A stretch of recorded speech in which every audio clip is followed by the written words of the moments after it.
मन है रही पायल की झनकार, ऐसो रास रचो वृंदावन है रही पायल की झनकार, ऐसो रास रचो वृंदावन है रही पायल की झनकार, पायल की झनकार है रही पायल की झनकार,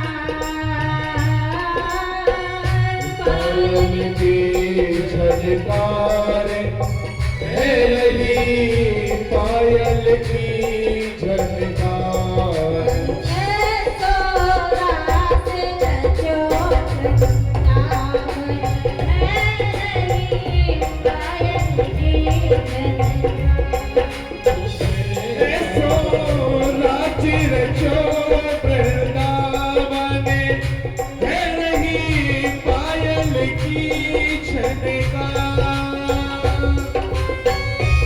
आगे अपनी सेवा के साथ हरि बोल।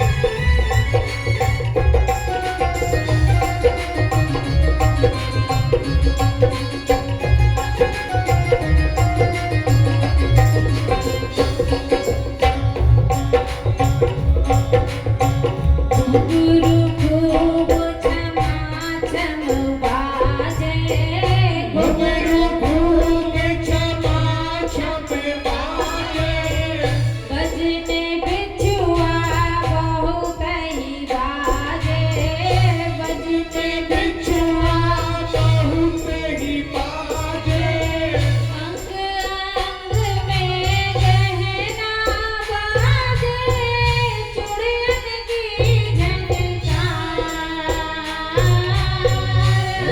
अंग में गहना बाजे, चूड़ियन की झनकार, ऐसो रास रचो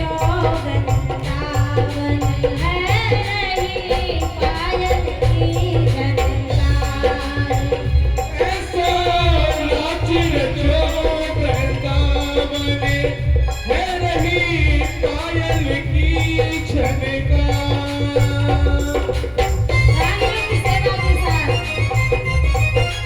श्री रमे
मोहन दे गलवैया राधा मोहन गलवैया प्यार चले शीतल सुख दैया प्यार चले शीतल सुख मैया जामा पटुका लहंगा भरिया संग करे झनकार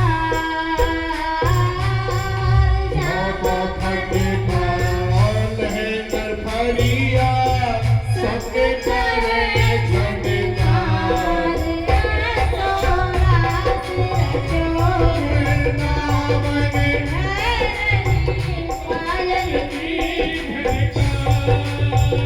ऐसो रास रचो वृंदावन है रही पायल की झनकार।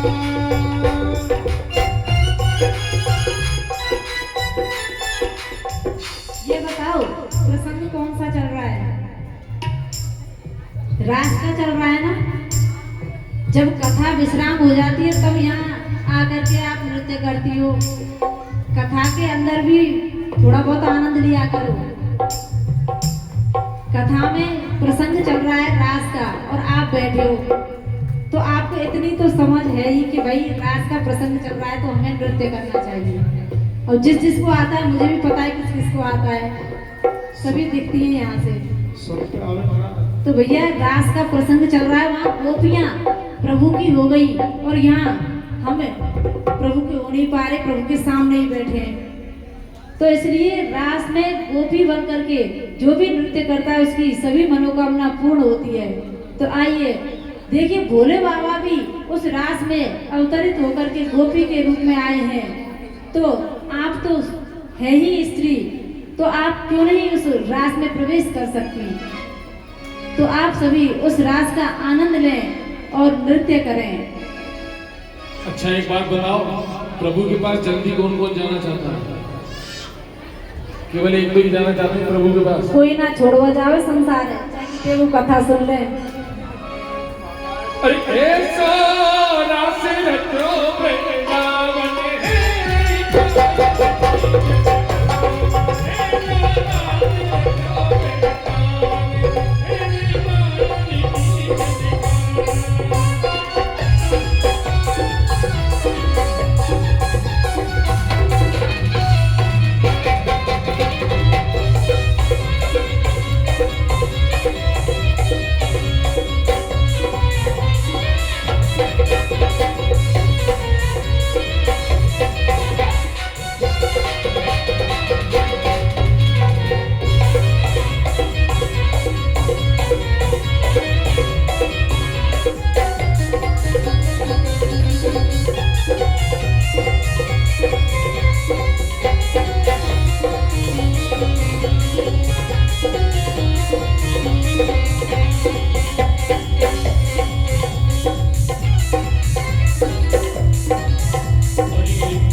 किनारे रास्ते आ गए हैं, रास्ते आ गए हैं। पार्वती जी मना के हारी न माने त्रिपुरारी रास में आ गए हैं, रास में आ गए हैं। हे हरि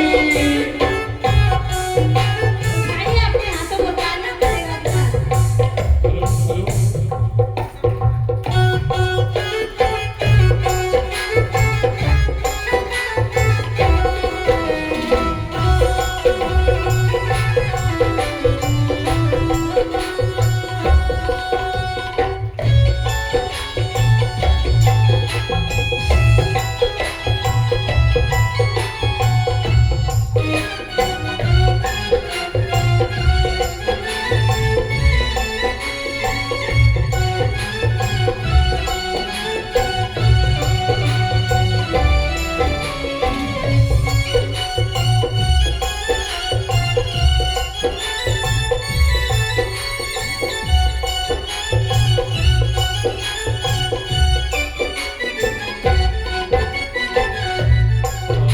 पार्वती से बोले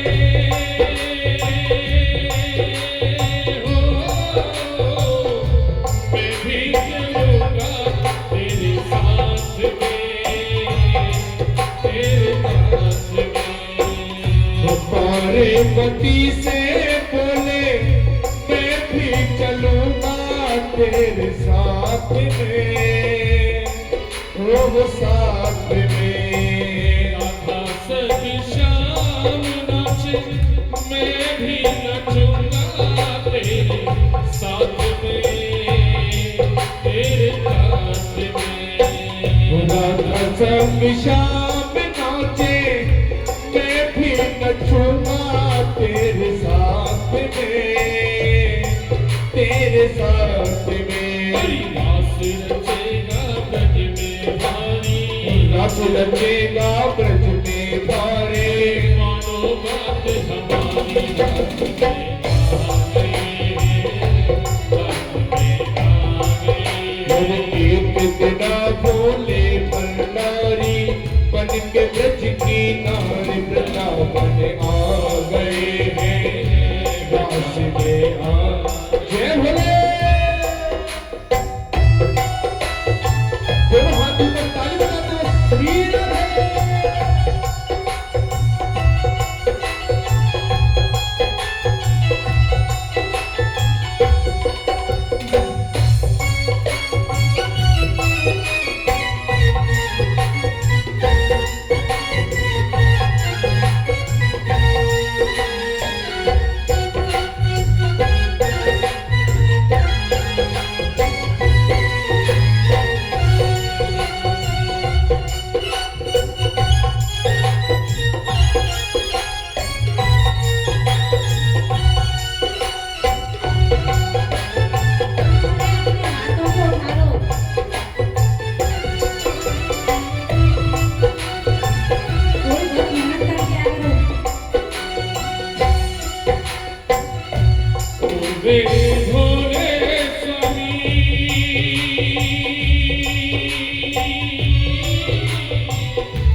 मेरे भोले स्वामी कैसे ले जाऊं तुम्हें रास में, रास में। देखो एक बात बताओ, जिन लोगों को डांस करने में, नृत्य करने में परेशानी हो रही, खड़े होने में परेशानी हो रही है, वो ठीक है अपनी जगह पर ही हाथ इस तरीके से हिलाएंगे। उससे क्या होता है, बीपी जो होता है ना, बीपी कंट्रोल में रहता है। ठीक है, ठाकुर जी के सामने झूठ नहीं बोलना, सभी को हाथ इस तरीके से। ओ मेरे भोले स्वामी कैसे ले जाऊं तुम्हें साथ में, तुम्हें साथ में। ओ मेरे भोले स्वामी कैसे ले जाऊं तुम्हें रास में,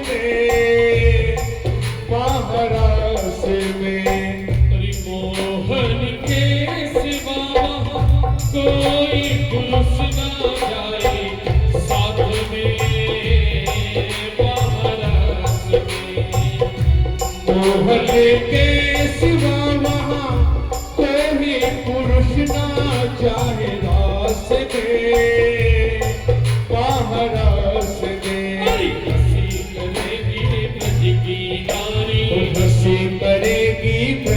नारी मानो बात हमारे रात में आ गए हैं, रात में आ गए हैं। कितना भोले भंडारी बन के ब्रज की नारी रास में आ गए हैं, रास में आ गए हैं। ये भोले महारास में जाऊंगा मैं भी प्यारी, ओ रास में जाऊंगा मैं भी प्यारी। ये बोली त्रिपुरारी, बात सुन ले भारी। ये बोले त्रिपुरारी, बात सुन ले मारे। नहीं ले जाऊंगी मैं पकड़ी जाऊंगी, ओ नहीं ले जाऊंगी मैं पकड़ी जाऊंगी। तो महारास में जाती है बस नारी। ये बोले त्रिपुरारी, बात सुन ले भारी। ये बोले त्रिपुरारी, बात सुन ले मारे।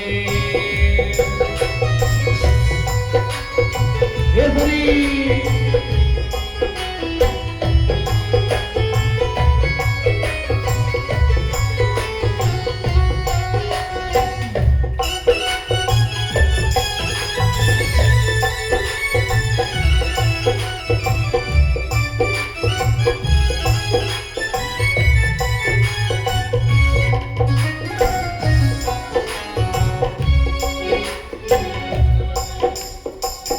एक लहरीदार चूनर मुखड़े पे डाल के, एक लहरीदार चूनर मुखड़े पे डाल के। भोला बन जाओ भोली घुंघटाने डाल के।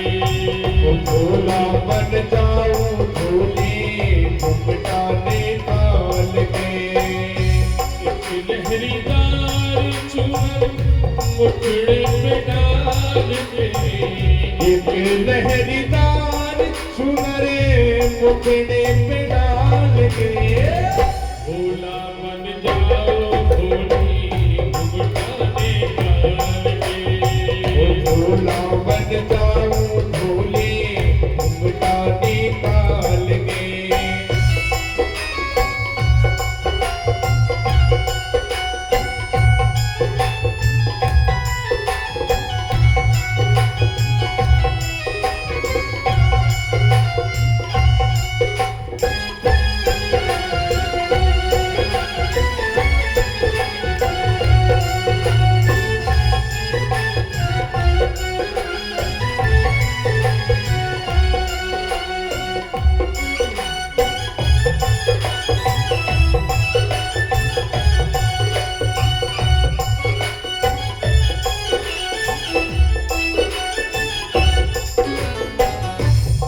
गोरा प्यारी पहना दो मुझे साड़ी, सजा दो मुझे जल्दी से। गोरा प्यारे पहना दो मुझे साड़ी, सजा दो मुझे जल्दी से। ओ मेरे माथे पे दिया लगा दे, चमका दे मुझे जल्दी से। ओ मेरे माथे पे बिंदिया लगा दे, चमका दे मुझे जल्दी से। अरे चक्का चूड़ का बना दे जूड़ा, सुन ले मेरी प्यारी। ओ छटा झूठ का बना दे जूड़ा, सुन ले मेरी प्यारी। एक लहरीदार घूंघट मुखड़े पे डाल के, एक लहरीदार चूनर मुखड़े पे डाल दे। भोला भोला बन जाओ भोली घुंघटाने डाल के। भोला बन जाऊं भोली घुंघटाने डाल के। भोला बन जाओ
हो। जय जय श्री राधे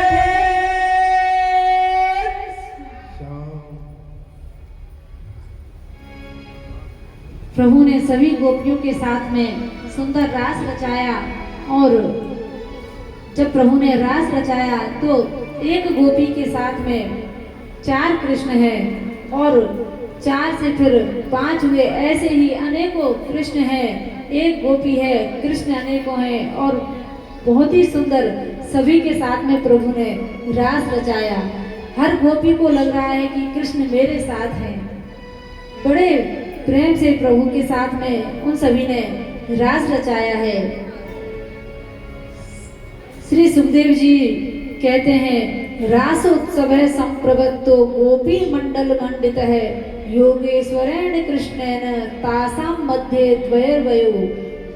ऐसा विचित्र नृत्य कि जितनी गोपी उतने कृष्ण और इस प्रकार गले में गलवैया डाल करके प्रभु ने सभी के साथ में बड़ा सुंदर नृत्य किया है। और जब नृत्य किया तो जब गोपियां थक गईं तो प्रभु उन्हें पंखा भी झलते हैं, क्योंकि प्रभु अपने भक्त की सेवा स्वयं करते हैं। जब गोपी थक जाती है तो कोई गोपी थकती है तो वह कंधे पर सिर रख करके विश्राम करती है। ऐसे ही गोपियों को प्रभु अपने साथ में रास में जब प्रवेश कराते हैं तो उन्हें आनंद मिलता है कि आज हमारा ये जीवन सफल हो गया।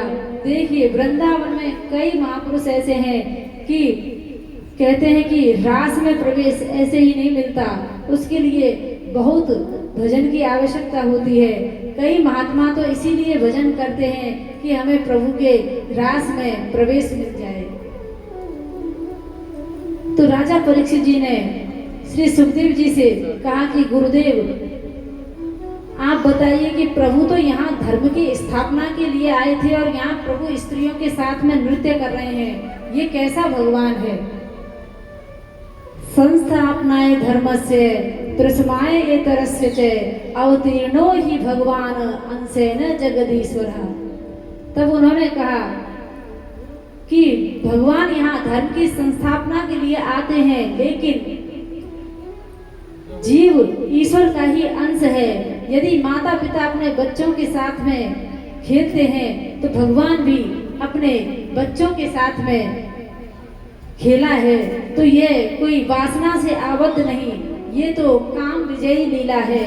इस प्रकार श्री सुखदेव जी को अनेकों प्रकार से श्री परीक्षित जी को सुखदेव जी सुनाते हैं कि इसको यदि कोई इस धारणा से देखता है कि प्रभु स्त्रियों के साथ में नृत्य कर रहे हैं तो ये गलत है, क्योंकि भगवान के पास वही जा सकता है जो इन सब चीज से निवृत्त हो गया है, जिसके अंदर से काम क्रोध मद मोह अहंकार ये सब जिसका नष्ट हो गया है, वही प्रभु के पास जा सकता है। तो ये गोपियां कोई साधारण गोपियां नहीं, वेदों के मंत्र ही गोपी बनकर के आए हैं। और जब सीता जी का हरण हुआ था तब राम जी सीता जी के वियोग में जब रोए थे दंडकारण्य में, तो वह जब रो रहे थे तो कभी लताओं से लिपटते हैं, कभी पत्तों से लिपटते हैं। कहते हैं कि सभी ऋषि महात्मा ये सोचते हैं कि काश आज हम भी लता पत्ते होते तो प्रभु हमसे भी लिपटते, कम से कम प्रभु का आलिंगन तो मिल जाता। तब कहा उन्हीं महात्माओं की इच्छा पूर्ति के लिए प्रभु इस रास को रचाते हैं और वही महात्मा इस रास में प्रवेश करते हैं। तो इस प्रकार प्रभु ने सभी गोपियों के साथ में रास की लीला की है। अब चलते हैं कंस के पास, जो कृष्ण को मारने के लिए व्याकुल है कि कब कृष्ण का वध हो। कृष्ण को मारने के लिए अनेकों उपाय किए, कभी पूतना को भेजा, कभी सट्टासुर को भेजा, कभी धेनुकासुर को भेजा, अनेकों राक्षस भेजे, लेकिन कंस असफल रहा। उन्हें मार ना सका। अब इधर नारद जी उसके पास आते हैं और कहते हैं कि राजन, आप ये बताइए कि कंस को, कृष्ण को आप कब मारोगे? अरे वो आज 11 वर्ष का हो गया और अभी तक तुमने उसका अंत नहीं किया। तब नारद जी ने कहा कि मैं कुछ नहीं जानता, आप तो ऐसा करो, परसों धनुष यज्ञ का मेला रखो और उसे धनुष यज्ञ के मेले के बहाने बुलाओ और उसका अंत कर दो। नारद जी जब इस प्रकार कहते हैं तो कंस के मन में ये बात बैठ जाती है और जब मन में बैठी तो उसने कहा कि अब अक्रूर को बुलाया जाए और वृंदावन भेजा जाए। अक्रूर को रात्रि में ही कंस ने बुलाया और कंस ने जब बुलाया है तब कहा कि अक्रूर, तुम्हें कृष्ण और बलराम को लेकर आना है धनुष यज्ञ का मेला देखने के लिए। जब कहा तो अक्रूर ने पूछा कि क्यों? कहा कि मैं धनुष यज्ञ का मेला देखने के बहाने उसे बुलाऊंगा और यही उनका अंत करवा दूंगा। अक्रूर जी जब ये बात सुनते हैं तो उनके नेत्र सजल हो जाते हैं, अश्रु प्रवाह होने लगता है कि ये दुष्ट उनका पीछा नहीं छोड़ रहा। तो जब ये बात कही तो कंस ने कहा कि देखो, तुम्हें जाना है या नहीं जाना। तो अक्रूर जी सोचते हैं इस दुष्ट के हाथों से मरने से अच्छा है हम अपने प्रभु के दर्शन करके मरें। तो वह अक्रूर जी उनसे कह देते हैं ठीक है, प्रातः काल में कृष्ण और बलराम को लेने के लिए वृंदावन जाऊंगा।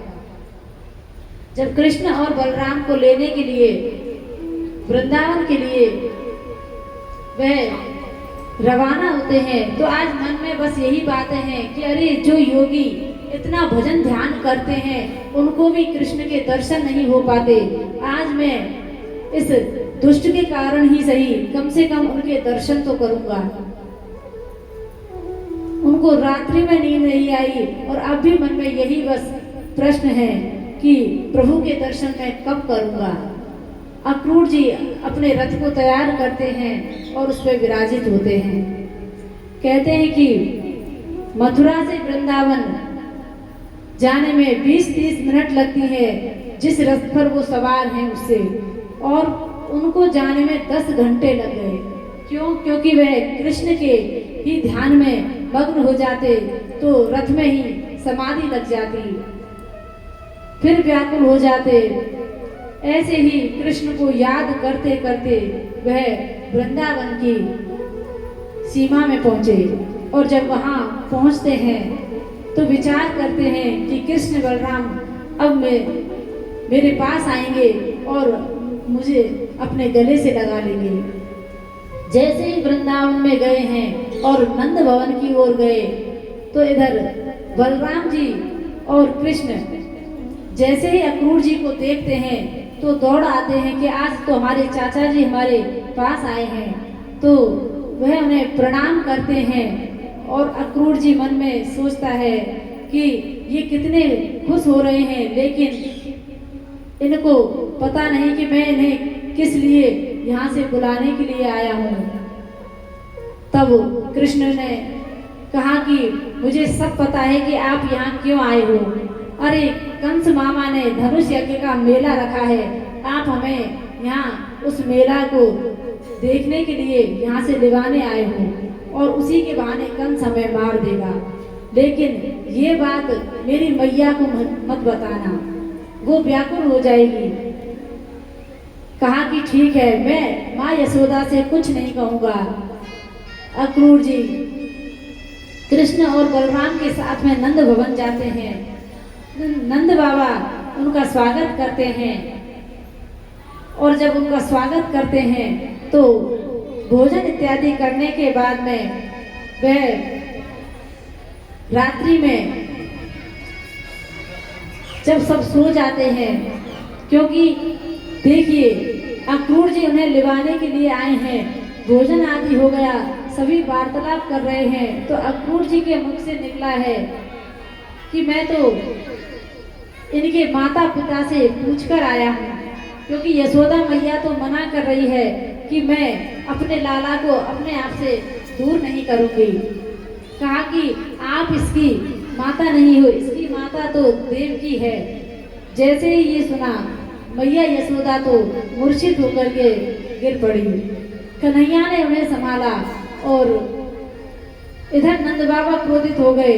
कहते हैं कि अक्रूर, तू यदि मेरा भाई नहीं होता तो मैं तेरा अंत यही कर देता। ये क्या बोले जा रहा है कि कृष्ण हमारा बेटा नहीं है? कहा कि हाँ, देवकी और वसुदेव इसके माता पिता हैं, मैं उनसे ही पूछ करके आया हूँ। जब ये बात कही तो मैया यशोदा तो बस अश्रु प्रवाह किए जा रही है। सभी सो गए हैं, लेकिन मैया यशोदा को आज नींद नहीं आ रही, क्योंकि उन्हें लग रहा है कि मेरा कन्हैया तो मुझे छोड़कर चला जाएगा, पता नहीं अब कभी वापस आएगा या नहीं। तो कन्हैया ने देखा कि मैया अपने बिस्तर पर नहीं है, तो वे जाते हैं और इधर उधर जब देखते हैं तो मैया एक दीवार के सहारे बैठी है और अश्रु प्रवाह कर रही है। जब अश्रु प्रवाह कर रही थी, रो रही थी, तो भगवान कृष्ण उनकी गोद में जाकर बैठ जाते हैं और कहते हैं कि मैया, तू काहे को परेशान है रही है? अरे मैं परसों ही धनुष यज्ञ को मेला देख के वापस आ जाऊंगा। तब मैया यशोदा कहती है, जिसने एक पल भी अपनी आंखों से दूर ना किया हो, वह परसों तक कैसे रहेगी? लेकिन भगवान कृष्ण ने बार बार समझाते हैं कि भैया तू चिंता ना कर, मैं जरूर परसों वापस आ जाऊंगा। इधर गोपियों को जब पता चलती है तो वह भी अक्रूर से कहती हैं कि अरे अक्रूर, तू तो क्रूर बनकर के यहाँ आया है और हमें कष्ट दे रहा है, हमारे प्रभु को हमसे दूर करने के लिए आया है। गोपियां अनेकों प्रकार से विधाता को कहती हैं कि हे विधाता, ये क्या किया? हमारे कृष्ण को ही हमसे दूर करने के लिए आप कह रहे हैं। गोपियों से प्रभु कहते हैं कि मैं कुछ ही दिनों में वापस आ जाऊंगा, लेकिन अभी मुझे जाने दो। अब तो प्रातः काल जब हुआ तो सभी गोपियां रास्ते में खड़ी हो जाती हैं, और जब रास्ते में खड़ी हुई, रथ में जैसे ही प्रभु बैठे हैं और रथ में बैठते ही सभी गोपियां कहती हैं कि आप हमें छोड़ करके नहीं जा सकते। लेकिन जैसे ही ये कहा तो प्रभु कहते हैं कि देखो, आप तो मेरी अपनी हो, आप तो जानती हो कि मैं किस लिए जा रहा हूँ।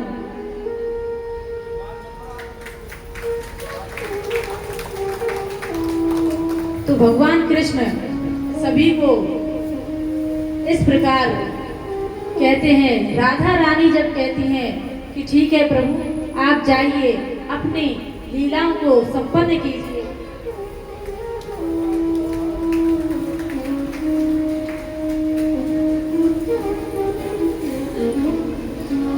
वृंदावन बिहारी लाल की जय हो। तो सभी गोपियां आज विरह में भरी हुई हैं। जब रथ पर बैठ गए, रथ चलने लगा, तो मैया यशोदा पीछे से दौड़कर आती हैं कि अरे लाला रुक जा। तो जैसे ही मैया यशोदा को देखा है, कृष्ण बलराम रथ से कूद गए हैं और अपनी मैया से लिपट गए हैं। कहते हैं कि भैया तू व्यर्थ में ही रो रही है, अरे चिंता मत करे, मैं परसों ही वापस आ जाऊंगा। और मैया कहती है कि लाला, मैंने तेरे को इतना बुरा भला कहा, तेरे को पीटा भी, लेकिन मुझे नहीं पता था कि तू मेरा पुत्र नहीं है। तू तो देवकी और वसुदेव का पुत्र है। इस प्रकार मैया रुदन कर रही हैं, लेकिन भगवान बार बार अपनी माँ को समझाते हैं। और नंद बाबा और अपने ग्वाल वालों को लेकर के प्रभु रथ में सवार होते हैं अक्रूर जी के साथ में, और सभी वहां से जाने लगते हैं। तो तो आइए सभी गोपियां कहती हैं, आप भी तालियों की सेवा के साथ देखिए, हम प्रभु को पुकारेंगे मन से तन से, और जब अपन तालियों की सेवा के साथ भजन का कीर्तन का आनंद लेते हैं तो कहते हैं प्रभु कि मैं उस स्थान को कभी नहीं छोड़ता, उस व्यक्ति को कभी नहीं छोड़ता।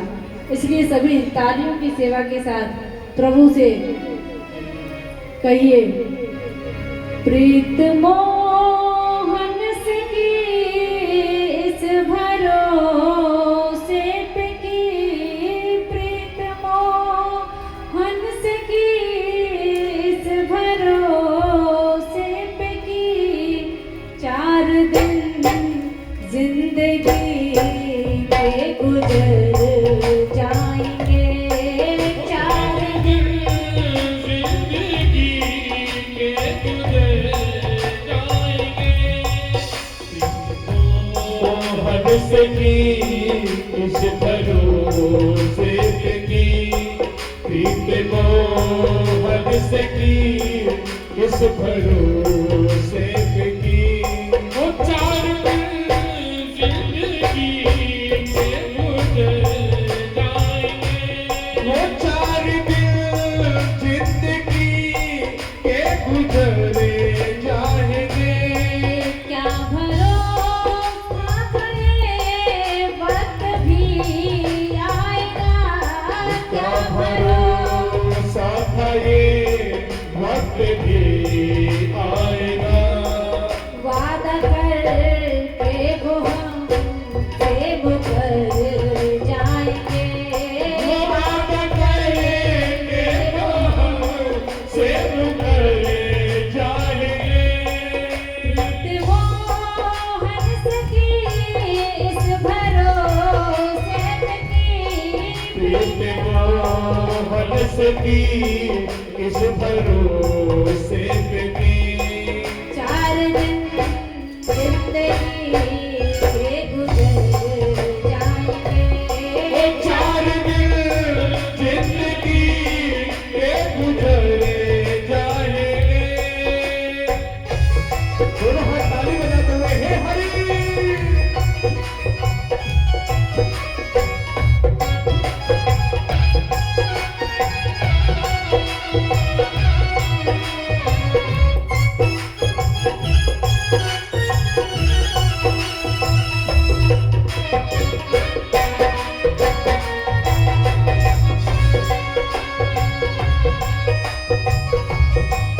श्री राधे।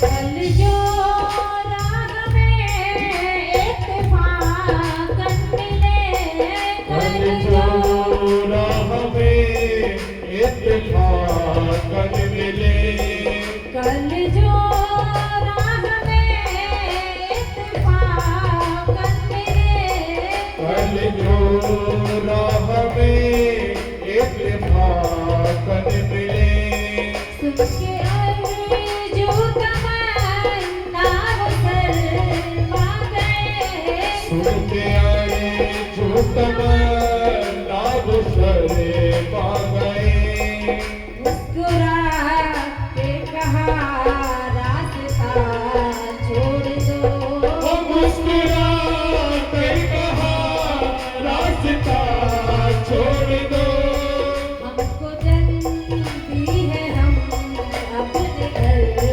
जाएंगे, हमको जल्दी है हम अपने घर जाएंगे। प्रीत मोहन से की इस भरोसे पे की, प्रीत मोहन से की इस भरोसे पे की, तालियों की सेवा के साथ हरि बोल।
जो मिली है खबर घर से मिले है शाम। अब न जाने कहाँ वो किधर जाएंगे।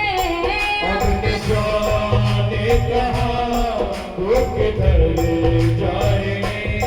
बाबा है तो वो मेरे घर आएंगे। बेवफा है वो मेरे घर आएंगे। बेवफा है तो वो जाके घर जाएंगे। बेवफा है तो वो जाके घर जाएंगे। मोहन सकी सुभरोसे पकी। प्रीत मोहन सकी इस भरोसे लगी। 4 दिन जिंदगी के गुजर जाएंगे। 4 दिन जिंदगी के गुजर जाएंगे। तालियां दीजिए आपके साथ। हरी बोल। राधे।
इससे दिल ना लगा।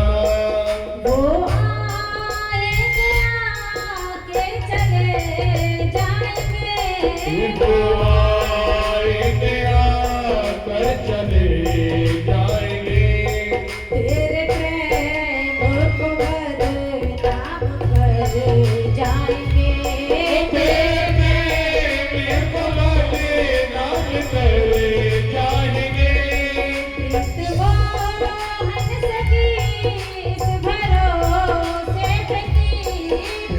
मोहन सकी इस भरोसे लगी। 4 दिन जिंदगी के गुजर जाएंगे। 4 दिन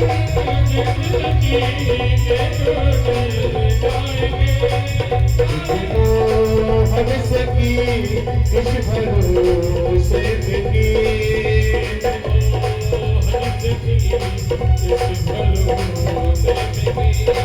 चार दिन जिंदगी के गुजर जाएंगे। 4 दिन जिंदगी के गुजर जाएंगे। वो 4 दिन जिंदगी के गुजर जाएंगे।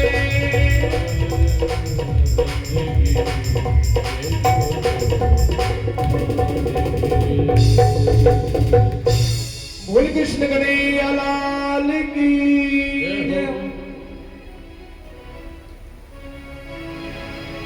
बोल वृंदावन बिहारी लाल की जय हो। तो देखिए अक्रूर जी लेकर जा रहे हैं, लेकिन उनको संदेह हो गया। उन्हें पता है ये प्रभु हैं, फिर भी संदेह हो गया कहीं मैं ब्रज के बालकों को तो नहीं उठा लाया। उन्होंने यमुना जी में स्नान किया और जब स्नान किया है तब जैसे ही डुबकी लगाई तो उसमें भी कृष्ण और बलराम को देखा और जैसे ही बाहर आए तो रथ पर भी वह बैठे हैं।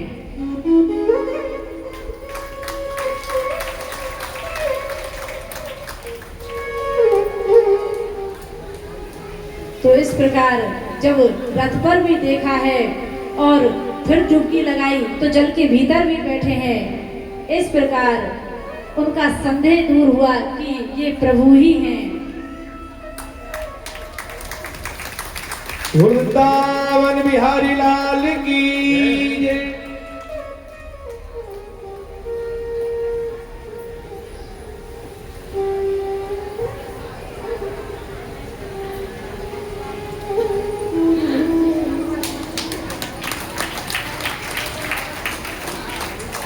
हंसवे लग रही है।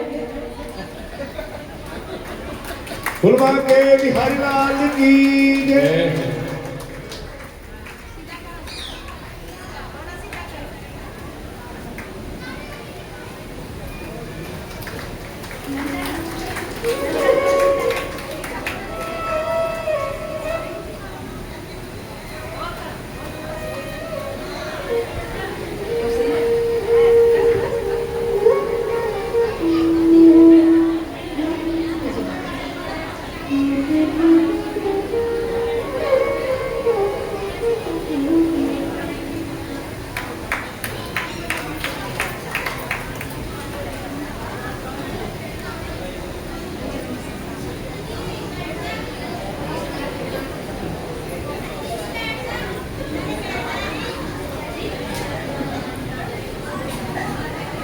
गुरु वृंदावन बिहारी लाल।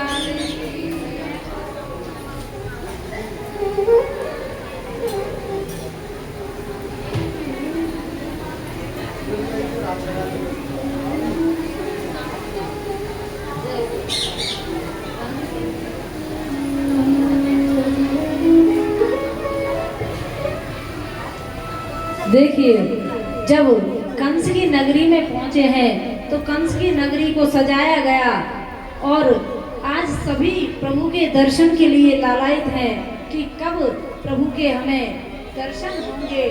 और जब दर्शन के लिए सभी अपनी अपनी अट्टालिकाओं पर बैठे हैं तो वहां बैठ करके आज सभी प्रभु का इंतजार कर रहे हैं। जैसे ही नगरी में पहुंचे सभी ग्वाल बालों के ऊपर फूलों की वर्षा होने लगी। अब वो बेचारे ब्रज के गंवार वाले हैं, कहीं गए नहीं, छोटे से गांव में रहने वाले, और जब वो एकदम शहर में गए तो वो शर्माने लगे कि अरे आज तो हमारा बड़ी जोर से स्वागत है रहे है।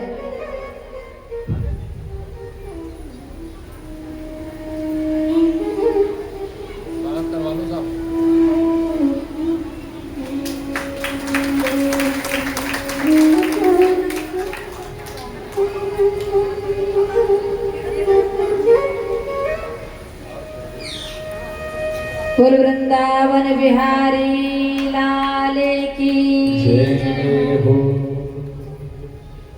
तो सभी ग्वाल वाले आज शर्मा रहे हैं कि अरे आज तो हमारा बड़ी जोर से स्वागत है रहे हुए, कहाँ तक हम तो कभी नहाते ही नहीं थे और आज देखो हमारे ऊपर फूलों की बरसात हो रही है। सभी ब्रजवासी आज जब प्रभु से कह रहे हैं कि लाला तेरे मामा ने तो बहुत ही जोर की व्यवस्था कर रखी है, हमारे स्वागत की गलियों में फूल बिछाए हैं, लेकिन उनको क्या पता कि कृष्ण और बलराम को मारने के लिए ही उस कंस ने बुलाया है। तब वह मन में ही रखते हैं, ग्वाल वालों से कुछ नहीं कहते हैं। अब उन्होंने कहा कि देख लाला, ऐसी जोर को स्वागत है रो, इतनी बड़ी नगरी है, तो ऐसा कर ये हम पुराने कपड़ा पहन के आए हैं तो कछु कपड़ान की व्यवस्था है जाए। कहा कि ठीक है, अरे अपने मामा की नगरी है, चलो हम कपड़ा आपको नए पहनवाते हैं। तो धोबी के पास ले जाते हैं और धोबी के पास जब ले जाते हैं तो धोबी से कहते हैं कि मामा जी राम राम, लेकिन वो तो राम राम लेता ही नहीं, कहता है कि अरे गंवार ग्वाले हैं और मुझसे कंस के धोबी से कह रहे हैं कि मामा जी राम राम। देखिए, जो पद पर रहता है, उच्च पद पर जो रहता है, वो अहंकार करे या ना करे, जो उसके सेवक हैं वो ज्यादा ही अहंकार करते हैं। धोबी होते हुए भी, सेवक होते हुए भी वो कहता है कि अरे ये मुझको राम राम कर रहे हैं और मैं कंस का धोबी हूँ और ये गंवार ग्वाले हैं। जब भगवान ने कहा कि देखो, हम आपसे मामा जी करके बात कर रहे हैं और आप हैं कि हमें इस प्रकार बोल रहे हैं, आप हमारे मित्रों को वस्त्र दीजिए। कहा कि ये वस्त्र नहीं मिलेंगे, ये राजा कंस के वस्त्र हैं, कोई साधारण वस्त्र नहीं।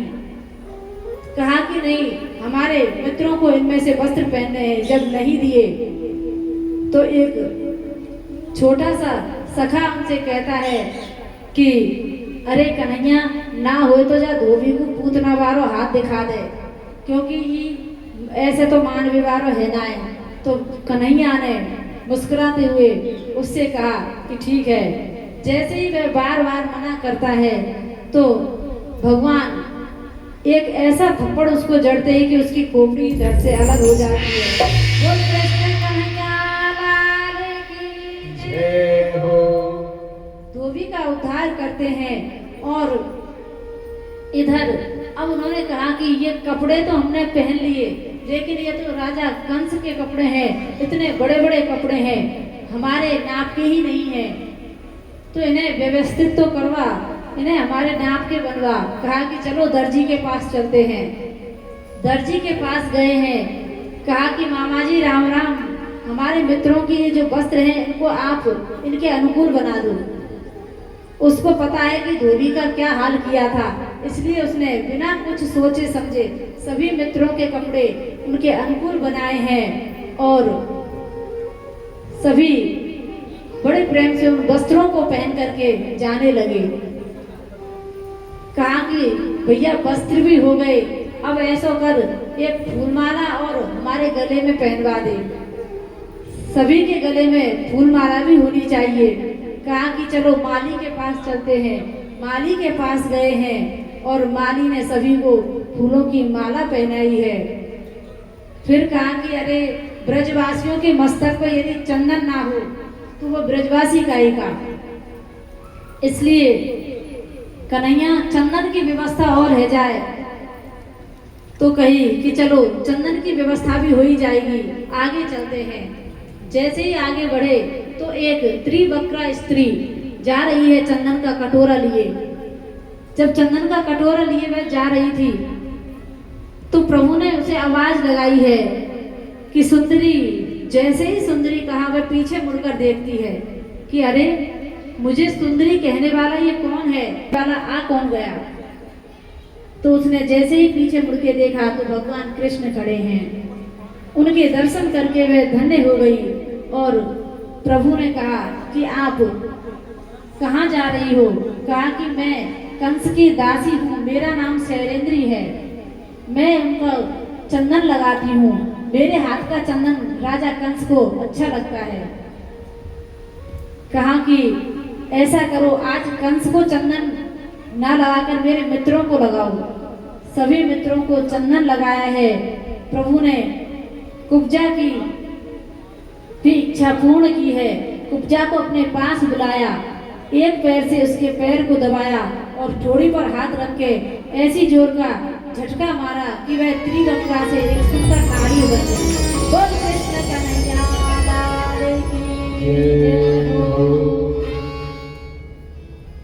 तो भगवान ने उस त्रिवक्रा को भी सुंदर स्त्री बना दिया। भगवान से वो कहने लगी कि आप मेरे साथ चलिए। कहा कि अभी नहीं, पहले मैं कंस का उद्धार करूंगा, तब मैं आपके यहाँ आऊंगा। भगवान सभी को आशीर्वाद देते हुए, उद्धार करते हुए वहां से जब आगे बढ़े तो अब कंस के महल की ओर आ गए हैं। कंस के द्वार पर जैसे ही आए, वहां सभा में आते ही धनुष रखा हुआ था और जैसे ही प्रवेश किया तो सबसे पहले तो उस धनुष को ही तोड़ा है। बोलिए कृष्ण कन्हैया लाल की जय हो। शिव के धनुष को जैसे ही तोड़ा आगे बढ़े हैं। आगे कोलिया नाम पीड़ का हाथी जो है वह कृष्ण को मारने के लिए वहां खड़ा था, लेकिन प्रभु ने और बलराम जी ने उनको ऐसा धक्का मारा कि उसके दोनों पीछे के पैर पकड़े और उन्हें धरती पर धोबी पछाड़ी। बोले वृंदावन बिहारी लाल की जय हो। भक्त वत्सल भगवान की जय हो। इस प्रकार उस हाथी का भी उद्धार किया और उनके हाथ में हाथी के जो दांत हैं उन्हें लेकर के वे प्रवेश कर रहे हैं। जैसे ही प्रवेश किया तो कहा कि क्यों घबराते हो, अरे अभी तो हमने पहलवान भी रखे हैं उनको मारने के लिए। कंस को जाकर के सभी कह देते हैं कि अरे उसने तो वो धनुष भी तोड़ दिया, हाथी भी मार दिया, अब आपकी गारंटी खत्म हो गई, अब तो आपका अंत आएगा ही आएगा।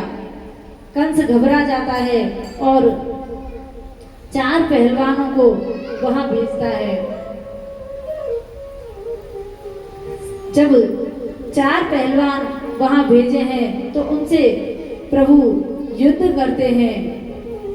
मल्लानाम सनेनर्नाम नरवर स्त्रीणाम विस्मरो मूर्तिमान गोपानाम स्वजनो सताम क्षिति भुजो शाश्वतम स्वपित्रे शिशु मृत्यु भोजपतिर्विराड विदुषाम तत्त्वं परम योगिनां वृष्णीनां परदेवतेति विदितो रंगम गतः साग्रजः।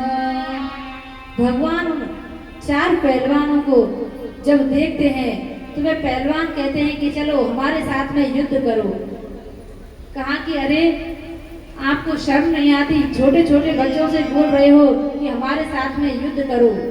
तो वो पहलवान कहते हैं कि तुम दिखने में छोटे हो लेकिन वो बहुत बड़े, इसलिए आप युद्ध करो। देखिए भगवान उस सभा में जब प्रवेश करे तो सभी ने अपने अपने भाव से उनको निहारा है।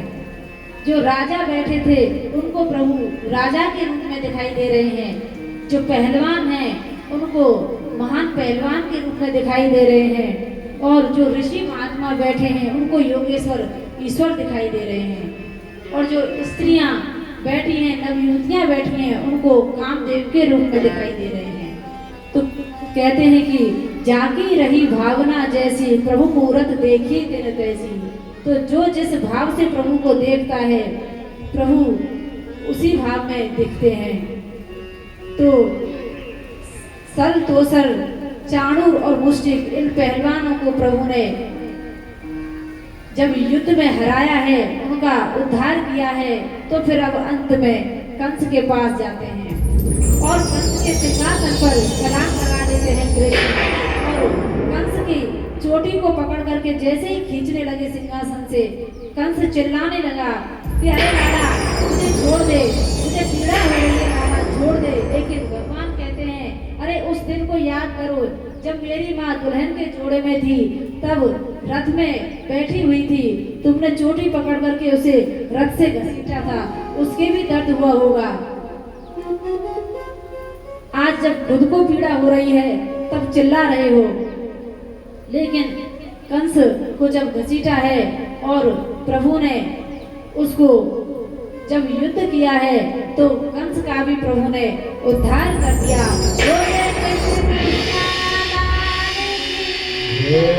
कंसवर्धन भगवान की जय हो। जय जय श्री राधे।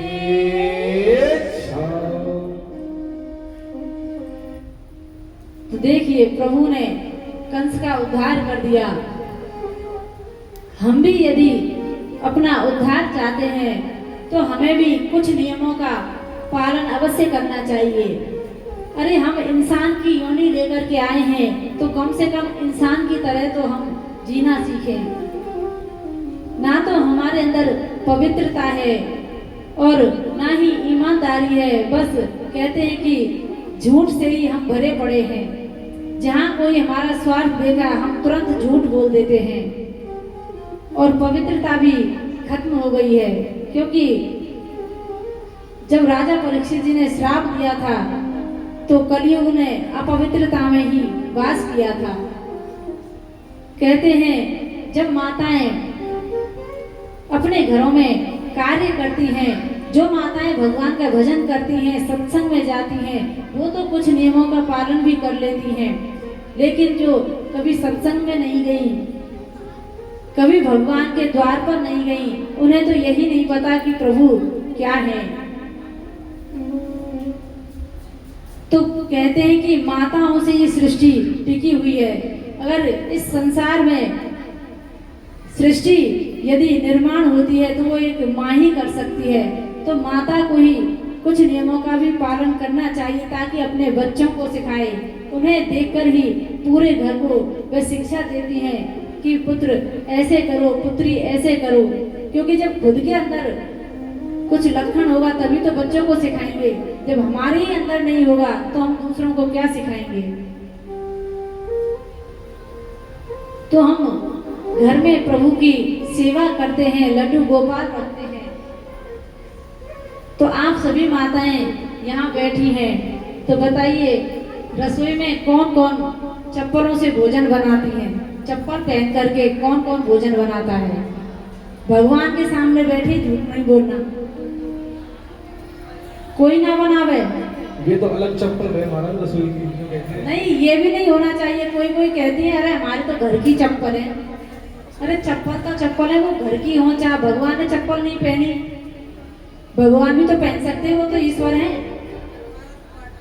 लेकिन हम तो रसोई में जाएंगे तो चप्पल पहनेंगे, उसी कमरे में रहते हैं फिर भी चप्पलें पहन के डोलते रहते हैं उसमें। अरे उसमें कौन से कांटे पड़े हैं जो आप चप्पल पहन करके उसमें डोल रहे हैं? अरे यदि सर्दियों में आपको लगता है कि पैर ठंडे होते हैं तो कुछ ऐसी व्यवस्था करें कि आप चप्पल ना पहने, या फिर कपड़े की चप्पल आती हैं उनको पहने। इन छोटी छोटी बातों से ही गृहस्थ जीवन पवित्र बनता है। जब भी आप शौच के लिए जाएं तो आपको बच्चों को बताना चाहिए कि किस प्रकार से आपको हाथ धोने चाहिए, पैर धोने चाहिए। किसी किसी को तो ये भी नहीं आता, इतनी अपवित्रता से जीवन जी रहे हैं। इससे तो जानवर बना देता भगवान तो ही अच्छा था। क्योंकि इंसान होकर के इंसान की तरह यदि जीना नहीं आया तो ऐसा इंसान होने से क्या मतलब। और भगवान कहते हैं कि भक्त तो बहुत हैं संसार में, लेकिन एक बार माँ पार्वती ने कहा कि मुझे आपके भक्तों के दर्शन करने हैं। कहा कि कहाँ जाओगी, सभी पाखंडी बैठे हैं, कोई भक्त नहीं है। कहा कि नहीं, मुझे तो आपके भक्तों के दर्शन करने हैं। भैया पार्वती बार बार शिव जी से कहती हैं। तो कहते हैं कि चलो ठीक है, यदि तुम्हें भक्तों के दर्शन करने हैं तो चलो मैं तुम्हारे साथ चलता हूँ। और प्रभु आते हैं और अपना रूप बदल करके एक मंदिर के द्वार पर बैठ जाते हैं। प्रभु ने कोढ़ी का रूप बनाया है। देखिए, ये नहीं कि प्रभु हमें इसी स्वरूप में मिलेंगे, प्रभु किसी भी स्वरूप में हो सकते हैं। जब भी हमारी आंखें धोखा खा जाती हैं। कोढ़ी के स्वरूप में प्रभु बैठे हैं और उनकी बगल में माँ पार्वती बैठी हैं। मंदिर में अनेकों भक्त आ रहे हैं और वो प्रभु का गुणगान कर रहे हैं, मंदिर में जा रहे हैं, सत्संग कर रहे हैं। जब उनको वह दिखते हैं तो एक आध रुपया पटक देते हैं और फिर चलते बनते हैं। कोई आता है तो कहते हैं कि अरे कहाँ इस कोढ़ी के चक्कर में पड़ी हो, अरे कोई सुंदर पुरुष ढूंढ करके शादी कर लो, तुम इतनी सुंदर हो। इस प्रकार जब माँ पार्वती से कही तो माँ पार्वती से अब रहा नहीं गया। कहा कि प्रभु आप तो चलिए, मैंने तो कर लिए भक्तों के दर्शन। अगर भक्त ऐसे होते हैं तो मुझे यहाँ एक पल के लिए भी नहीं रहना। अरे वो आपको ही मुझसे दूर करने की बात कह रहे हैं। कहा कि अभी थोड़ी देर और रुको। इतने में ही एक भक्त आता है, दीनहीन, जैसे ही वह आया उनको देखा, उनकी अवस्था को देखा कि ये बीमार हैं, कौड़ी हैं, तो कहा कि उनको पहले तो प्रणाम किया और प्रणाम करके कहा कि देखो मेरे पास थोड़ा सा सत्तू है, थोड़ा थोड़ा करके हम सभी पी लेंगे और हमारी भूख मिट जाएगी। तो इस प्रकार वह उनको घर ले जाते हैं और इस प्रकार वह भक्त जो है उनकी सेवा करता है। तो भगवान कहते हैं कि देखो इतने सारे भक्तों में बस एक ही भक्त निकला। भगवान एक बात कहते हैं कि जो आप सत्संग करते हैं, भजन करते हैं, उसका एक ही फल होना चाहिए कि आपको हर किसी में ईश्वर दिखना चाहिए। कोई भी मदद आप किसी की करते हैं, अगर आप मंदिर जा रहे हो, कोई प्यासा मिल गया, कोई जीव जंतु, तो आप पहले उसको पानी पिलाइए। प्रभु हो सकता है आपकी ये परीक्षा ले रहे हो कि ये कैसा भक्त है। अरे भगवान तो इस मूर्ति स्वरूप में है, लेकिन असली भगवान तो हम सब में वास करता है, लेकिन हम उसे ही दुखी करते हैं। प्रभु के बनाए हुए इस शरीर को हम ईश्वर नहीं मानते, भगवान नहीं मानते, उसकी सेवा नहीं करते, लेकिन जो इंसान ने बनाई है उसकी सेवा कर करके हम मरे जा रहे हैं। इनको तो माध्यम बना दिया कि प्रभु को इस स्वरूप से जाना जाता है। संत महात्मा यही बताते हैं कि आपको दीन दुखियों की सेवा करनी है, सत्संग करना है। सबसे बड़ा फल है सेवा का। यदि आपने सेवा करनी सीख ली, क्योंकि जो सेवा करता है वो सोचे कि मुझे सुख मिल जाए, ये नहीं हो सकता। हनुमान जी ने राम जी की दिन रात सेवा की है, उन्होंने कभी ये नहीं कहा कि मुझे सुख मिले। इसलिए प्रभु की सेवा करते रहिए और प्रभु की सेवा के माध्यम से ही आपको प्रभु मिल जाएंगे, क्योंकि सबसे श्रेष्ठ है सेवा और हमसे वही नहीं होती। सेवा को ही प्रभु ने सबसे सर्वश्रेष्ठ माना है। देखिए इधर प्रभु ने कंस का उद्धार किया और कंस का उद्धार करने के बाद अब जब अस्थि और प्राप्ति अर्थात कंस की पत्नियां हैं अस्थि और प्राप्ति, वह रोती हुई अपने पिता के पास जाती हैं और रोती हुई अपने पिता के पास जब गई तो जरासंध ने उनके साथ में युद्ध करने की बात कही। कहा कि मैं इससे युद्ध करूंगा। इस प्रकार प्रभु कंस का जब उद्धार करते हैं और इधर जरासंध प्रभु के लिए युद्ध लड़ने के लिए तैयारी कर रहा है और इधर भगवान मथुरा पर जब कंस का वध कर दिया तो उधर अपने नाना को बिठाया है राज सिंहासन पर और खुद गुरुकुल में पढ़ने के लिए गए हैं। गुरुकुल में पढ़ने के लिए गए, 64 दिनों में 64 विद्याएं धारण की हैं और फिर कहते हैं कि अनेकों संस्कार हुए, यज्ञोपवीत संस्कार हुआ। गुरुकुल में जब जाते हैं तो वहाँ सुदामा जी से मुलाकात होती है, मित्रता होती है। जब गुरुकुल से पढ़कर आए तो अपने गुरु माँ को दक्षिणा में उनका 20 साल पहले जो पुत्र मर गया था उसको ला कर के दिया है। बोलिए कृष्ण कन्हैया लाल की जय हो। प्रभु का मथुरा में बिल्कुल भी मन नहीं लगता। इधर उद्धव जी देखते हैं कि प्रभु उदास हैं। कहा कि प्रभु क्या हुआ, आप इतने उदास क्यों हो? कहा कि मुझे मेरी गोपियों की याद आ रही है, भैया यशोदा की याद आ रही है। तब कहा कि अरे आप तो उनको छोड़ कर के आ गए हो, आप ईश्वर होकर के किसकी याद कर रहे हो? कहा कि नहीं, मुझे तो आज मेरे भक्तों की याद आ रही है। जब प्रभु उद्धव जी से इस प्रकार कहते हैं तो उद्धव कहता है कि अरे प्रभु, आप इतने बड़े ज्ञानी होकर के, ईश्वर होकर के ऐसे साधारण मनुष्यों के लिए आप रुदन कर रहे हो। कहा कि वो साधारण नहीं, वो मेरे प्रेमी हैं, मैं उनसे दूर कैसे रहूं। कहा कि यदि तुम्हें यही है तो तुम जाइए और वृंदावन में जाकर के उनको मेरा समाचार सुनाना और उनकी हालत देखकर आना कि प्रेम होता क्या है। तब उद्धव जाता है, प्रभु के से ही वस्त्र पहन करके जाता है और प्रभु के ही रथ पर जाता है। जैसे ही वृंदावन में प्रवेश किया है तो सभी गोपियां सोचती हैं कि भगवान कृष्ण आ गए हैं। तो जब नजदीक आए तो सभी निराश हो जाती हैं कि आज भी वो छलिया आया नहीं। तो उद्धव जी कहते हैं कि नंद भवन कहाँ है, नंद भवन के लिए पूछा तो वहां देखते हैं मैया यशोदा खाली पालने को ही झुला रही हैं। जब इस दृश्य को देखा उद्धव जी ने तो सोचने लगे कि अरे कन्हैया को गए तो काफी दिन हो गए, लेकिन मैया तो अभी भी यही सोच रही है कि लाला उनका पालने में सोया है, जबकि वो तो इतने वर्षों का हो गया। अब तो इस दृश्य को देख करके उद्धव जी का ज्ञान बह जाता है कि प्रेम की ये भी पराकाष्ठा हो सकती है कि वो यहाँ है नहीं, फिर भी उनको सामने देख करके मैया यशोदा पालना झुला रही हैं।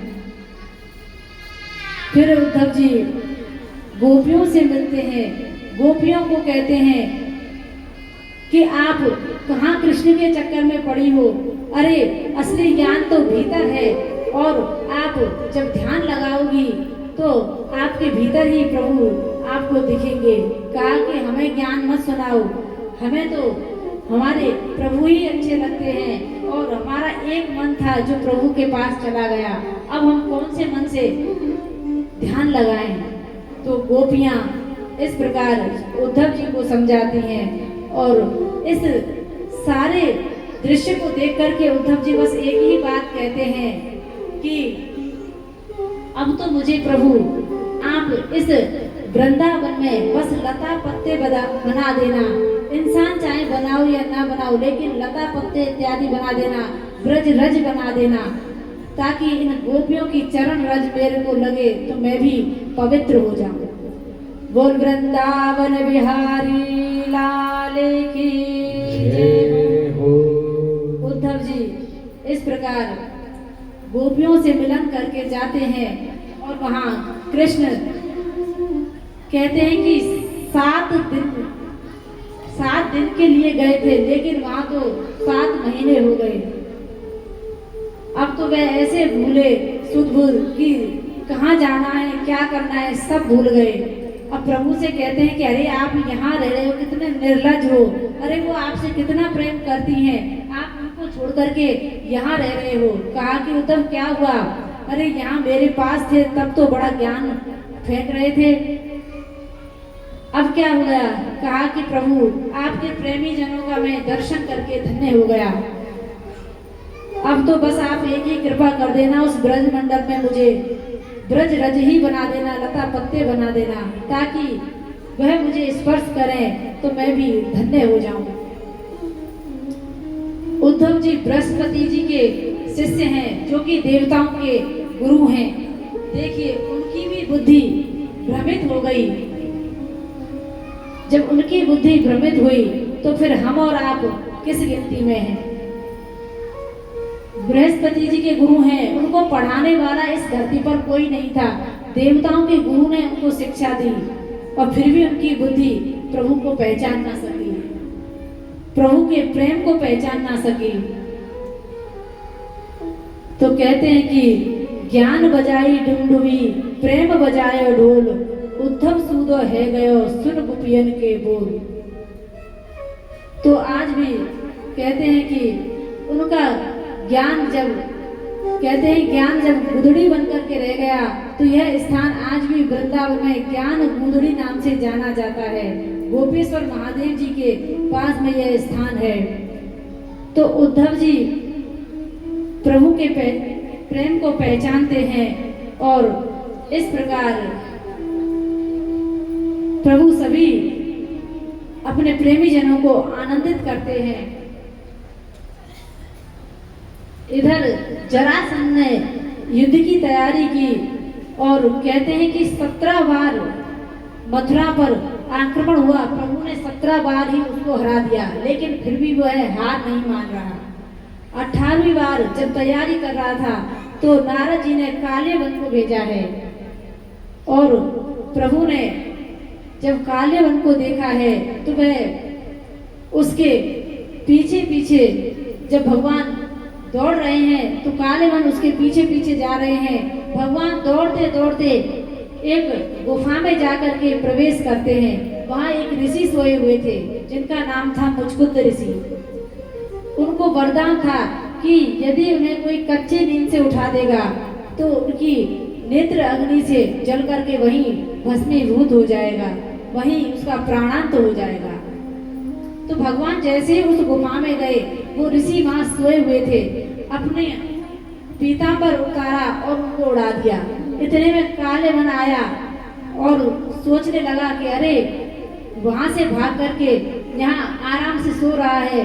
तो जैसे ही पैर की ठोकर लगाई तो ऋषि के नेत्र खुले, और जैसे ही नेत्र खुले तो उनकी नेत्र अग्नि से वही वह भस्मीभूत हो गया। बोले कृष्ण कन्हैया लाल की जय हो। काले वन का उद्धार किया। और ये मुचकुंद ऋषि जो हैं, इनको प्रभु ने वरदान दिया है कि आप कलिकाल में नरसिंह मेहता के रूप में आना और मेरी खूब भक्ति का प्रचार प्रसार करना। तो गुजरात में ये नरसिंह मेहता के नाम से आए हैं और प्रभु की खूब भक्ति की है। तो भगवान अपने भक्त से कभी दूर नहीं होते।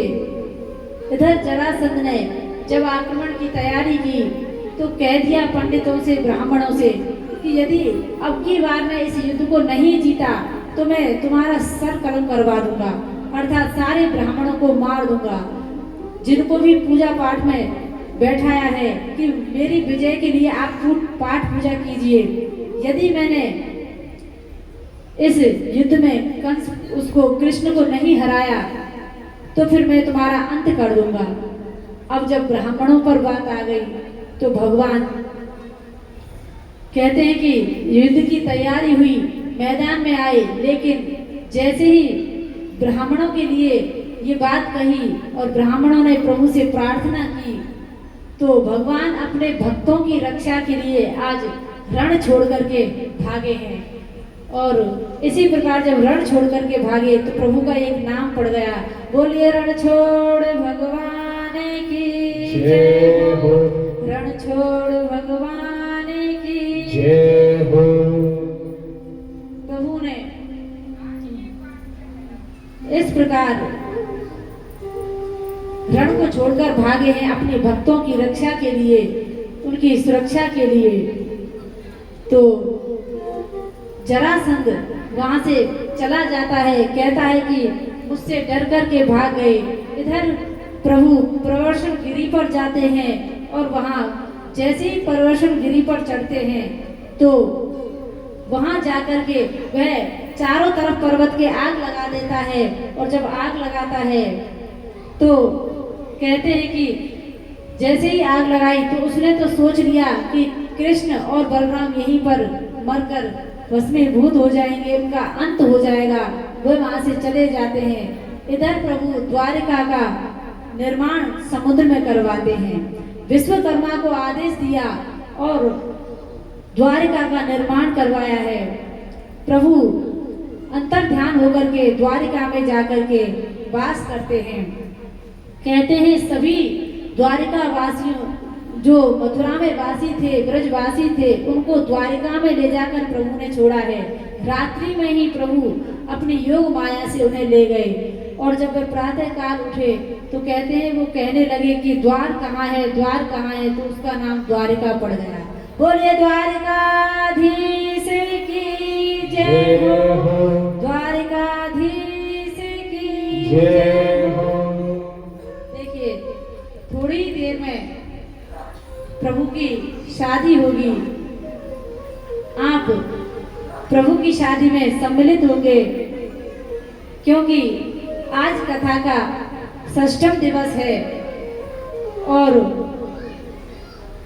7 दिन इतनी जल्दी व्यतीत हो गए कहते हैं कि जो प्रसन्नता के दिन होते हैं उन्हें बीतने में टाइम नहीं लगता, लेकिन जब हमारे जीवन में कोई कष्ट आ जाता है तो वह बिताए नहीं बीतता।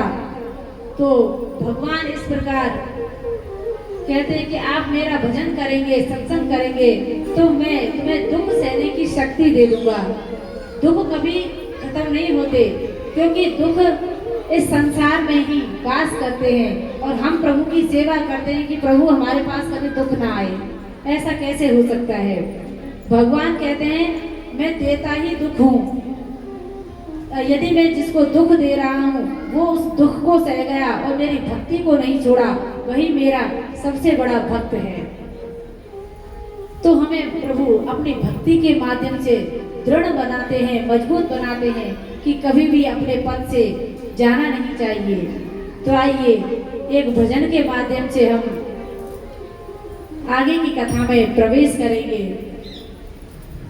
सभी तालियों की सेवा के साथ नृत्य करते हुए थोड़ी देर में प्रभु का विवाह होगा और फिर आप उस विवाह का आनंद लेंगे।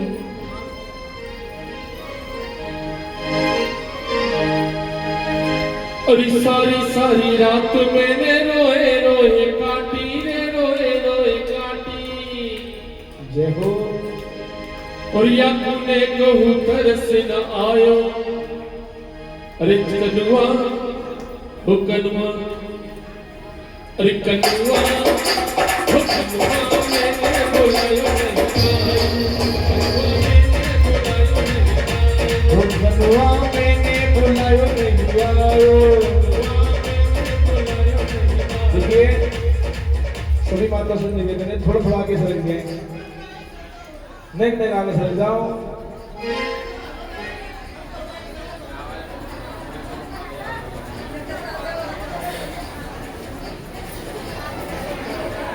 Hello hello hello Shri Radhe.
और आप लोग बैठे हुए ठीक है, तो सभी को राधे राधे बोलना, जो बैठे हुए उनको सभी को एक बार सीधी सी राधे राधे। जय राधे राधे, जय राधे राधे, जय राधे राधे, जय राधे राधे, राधे राधे, राधे राधे, राधे राधे, राधे राधे, राधे राधे, राधे राधे, राधे राधे, राधे राधे, राधे राधे, राधे राधे, राधे राधे, राधे राधे, राधे राधे, राधे राधे, राधे राधे, राधे राधे, राधे राधे, राधे राधे,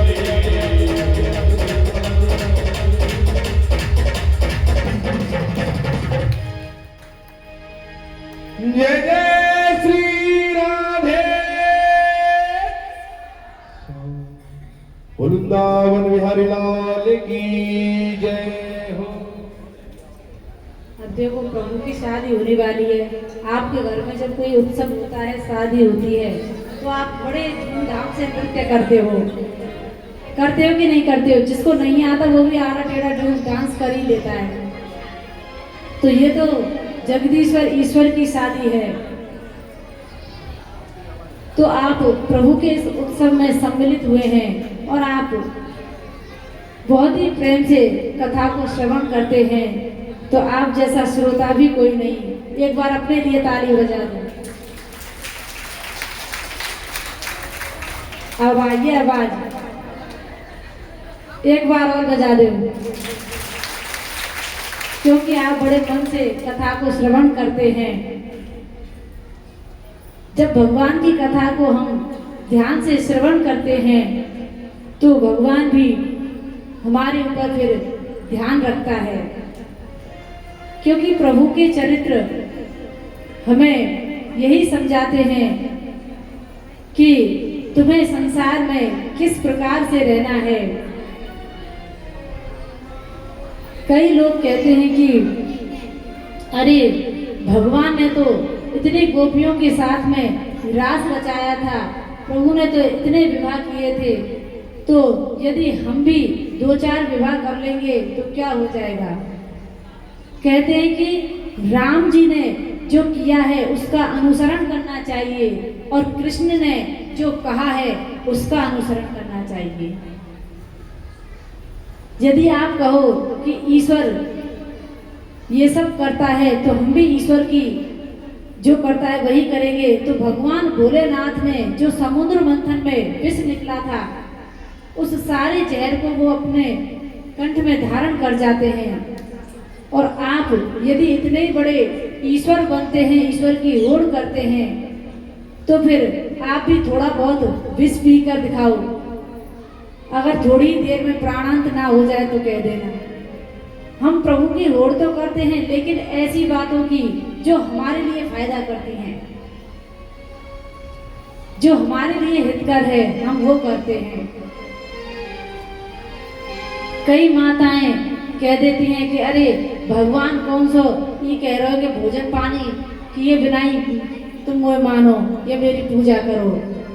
अरे भगवान भूखो रहेंगे थोड़ी के, लेकिन इसमें अपना ही स्वार्थ देखा ना आपने कि भाई हम भूखे नहीं रह सकते, इसलिए हमने ये मार्ग निकाल लिया कि भूखे रहकर भी भोजन करके भी प्रभु को ध्याया जा सकता है। हाँ, भगवान नहीं कहता कि आप भूखे रहो, लेकिन इस शरीर को भी हमें तपाना आना चाहिए, क्योंकि कहते हैं जितना इस शरीर को आप तपाओगे तभी निखरोगे।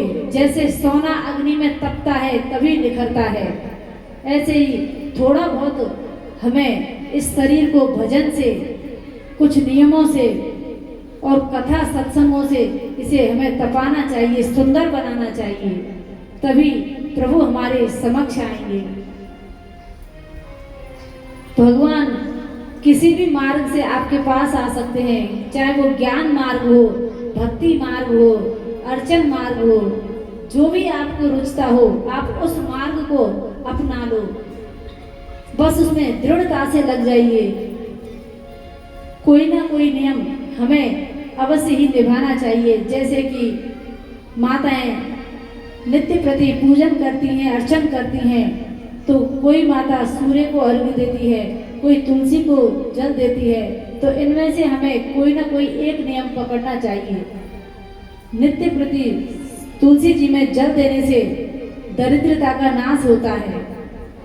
सूर्य को आप जब जल देते हो, उन्हें प्रणाम करते हो, तो आपका तेज निखर के आता है। तो भगवान कहते हैं मेरी सेवा व्यर्थ नहीं जाती, इसलिए जो भी मेरा नाम जपेगा, कीर्तन करेगा, उसको कुछ ना कुछ अवश्य मिलेगा। लेकिन श्रेष्ठ भक्त वही है जो प्रभु के लिए प्रभु की भक्ति करता है। फिर भी भगवान और महापुरुष कहते हैं कि आप सकाम भाव से ही आइए, लेकिन मेरी शरण में आइए। चाहे आप अपने पुत्र की कामना लेकर आए हों या कोई और आपके अंदर जो भी कामना है आप उसको लेकर ईश्वर के पास आई हैं, तो वो अवश्य पूरी होती है, क्योंकि भगवान कहते हैं मेरी शरण में जो आ जाता है वो फिर खाली नहीं जाता। तो भगवान की दृढ़ता से हमें भक्ति करनी चाहिए। देखिए, एक महात्मा बड़े ही विरक्त थे, प्रभु की भक्ति करते थे और तन पे बस 3 अंगुल की लंगोटी ही धारण करते थे और प्रभु के भजन में ही डूबे रहते थे, क्योंकि एक कौपिन अपने पास में रखते और एक कौपिन को धारण करते। अब क्या होता है कि एक कौपिन जो धारण करते हैं और उसको एक को वह जब धोकर डाल देते हैं, तो एक दिन उसको चूहा कुतर गया। अब चूहे ने वह कुतर दी तो उन्होंने सोचा कि अब मैं क्या पहनूं। इधर तो जैसे ही उन्होंने ये सोचा तो एक भक्त उनके पास आ जाता है, और जैसे ही भक्त आया तो उन्होंने पूछा है कि बाबा क्या हुआ, क्यों परेशान हो? कहा कि क्या बताऊं, अरे 2 ही मेरे पास कॉपिन थी, उनमें से एक तो चूहा ने ही कुतर दी, इसलिए परेशान हूँ। कि बाबा क्यों परेशान होते हो? अगर यहाँ चूहे ज़्यादा हैं तो मैं ऐसा करता हूँ, एक बिल्ली आपको दे जाता हूँ, तो आपके कुटिया में अब फिर कोई चूहा आएगा ही नहीं, वह बिल्ली उन चूहाओं को खत्म कर देगी। कहा कि ठीक है। वह व्यक्ति उनको एक बिल्ली दे करके गया और वहाँ वह बिल्ली जो भी कोई चूहा आता उसे मार कर खा जाती। अब कुछ दिनों के बाद वह व्यक्ति फिर आया कि महात्मा अब क्यों परेशान हो, आप अभी भी दुखी दिखाई दे रहे हो। कहा कि तुमने ये बिल्ली तो भिजवा दी, लेकिन इसके लिए दूध कहाँ से लाऊं? कहा कि अरे इसमें कौन सी चिंता की बात है, आप ऐसा करो एक गाय बांध लो। महात्मा ने उस व्यक्ति के कहने पर उस व्यक्ति ने ही व्यवस्था कर दी कुटिया में कि एक गाय उनके पास बांध दी। कहा कि अब खुद भी दूध पीना और इस बिल्ली को भी पिलाना। वह व्यक्ति चला गया। ऐसे ही संत अपना जीवन जी रहा है। इतने में ही कुछ दिनों के बाद वह फिर आता है। फिर महात्मा मुंह लटकाए बैठे हैं। कहा कि अब क्या हो गया, आप तो जब चूहे ज़्यादा थे तो मैंने बिल्ली भेज दी, अब बिल्ली कि आप बोल रहे थे कि इसको दूध पिलाने की आवश्यकता है, दूध कहाँ से लाऊं? तो मैंने गाय भी आपको ला कर दी, अब क्या कमी रह गई? कहा कि तूने गाय तो ला करके दी, इसके लिए चारे की व्यवस्था कौन करेगा? धीरे धीरे करके महात्मा इन सब में फंसने लगे। अब तो जब कहा कि महाराज मेरे गांव में ही पास में एक जमीन है, आप ऐसा करो वहीं पर उस जमीन को मैं आपको दे देता हूँ, वहीं आप अनाज बोना और भूसा तो गाय के काम आ जाएगा और अनाज आप खाना। इस प्रकार गाय के लिए चारे की भी व्यवस्था हो गई। और फिर कहा कि इस अनाज को रखूं कहाँ, अरे इतना सारा अनाज मेरी कुटिया में थोड़ी आएगा।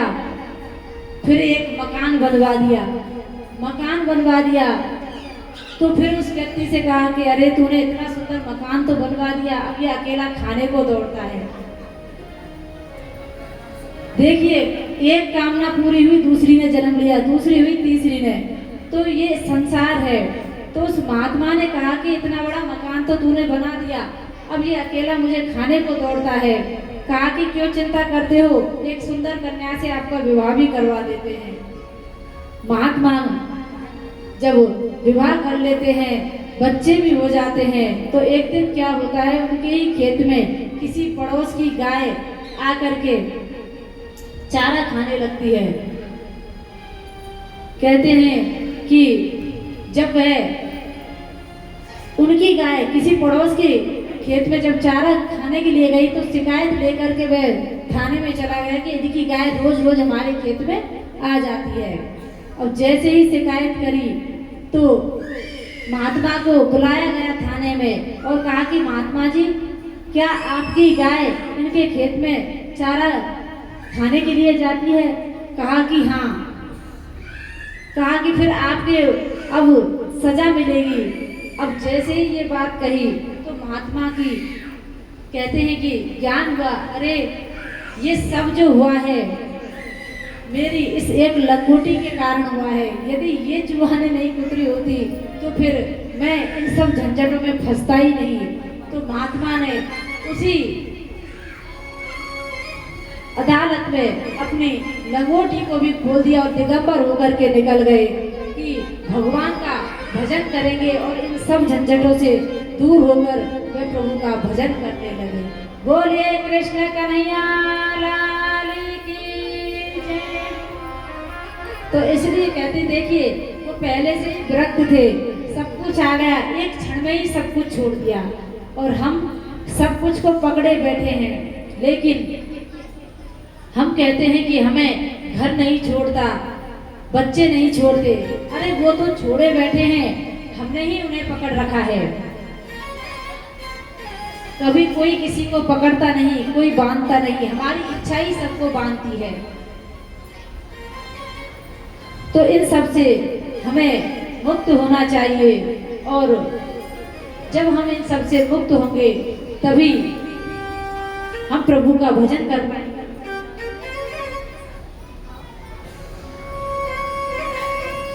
तो प्रभु का हमें भजन करते हुए जीवन व्यतीत करना चाहिए।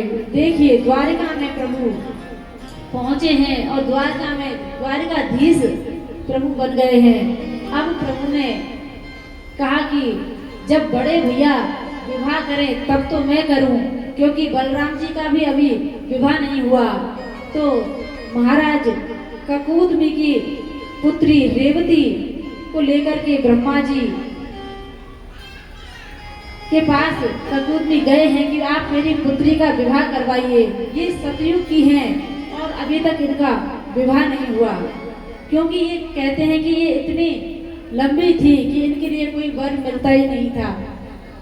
तब उनसे कह दिया कि द्वापर में बलराम जी आएंगे, आप उनसे विवाह करना। तब रेवती जी का विवाह बलराम जी के साथ में हुआ है, और बलराम जी रेवती जी के साथ में बड़ी प्रसन्नता के साथ रहने लगे। इधर देखिए, अब प्रभु की शादी होने वाली है, तो आप बड़े आनंद के साथ में इस उत्सव में भाग लें, और बीच में आप थोड़ा सा रास्ता बना दें, क्योंकि हमारे कृष्ण आएंगे। तो आदि माता इधर हो जाएं और आदि इधर हो जाएं।